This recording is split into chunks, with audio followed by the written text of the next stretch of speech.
So there are so many different options for this project. I mean, you can wear one of these as a pendant, especially if it was a little smaller. You can make them into having backgrounds like this one. I'll put it a little closer. And it's on a black piece of paper. And then what I did for this one, instead of doing the radial design, like the previous one where it starts in the middle and comes out, I made different sections with different textures.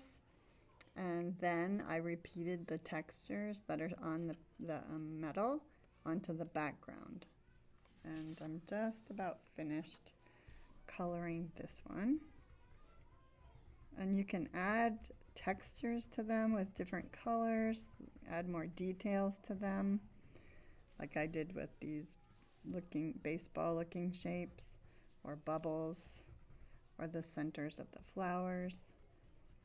You can add so many different things, and then finish them with colored pencils.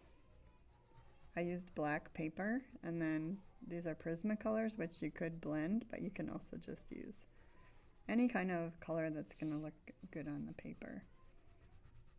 And the other thing you can do is you can Sharpie this.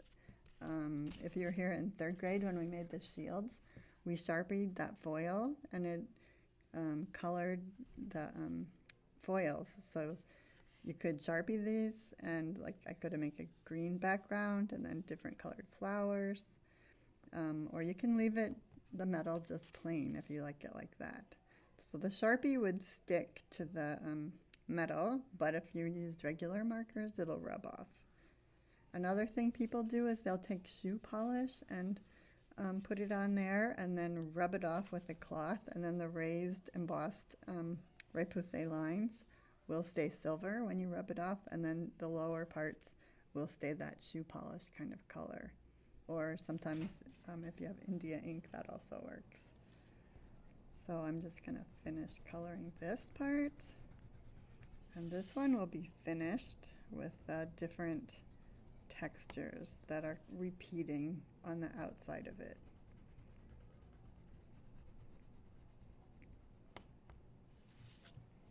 And color them in really well so you can't see the black or the colored background. So they're nice and thick. The color will pop out. Then for this one, I'm going to repeat the patterns that are on the outsides, and then I'm not sure yet what I'm going to do for the parts in between yet. So I hope you enjoy the extensions of these if you want to make more designs on the outside.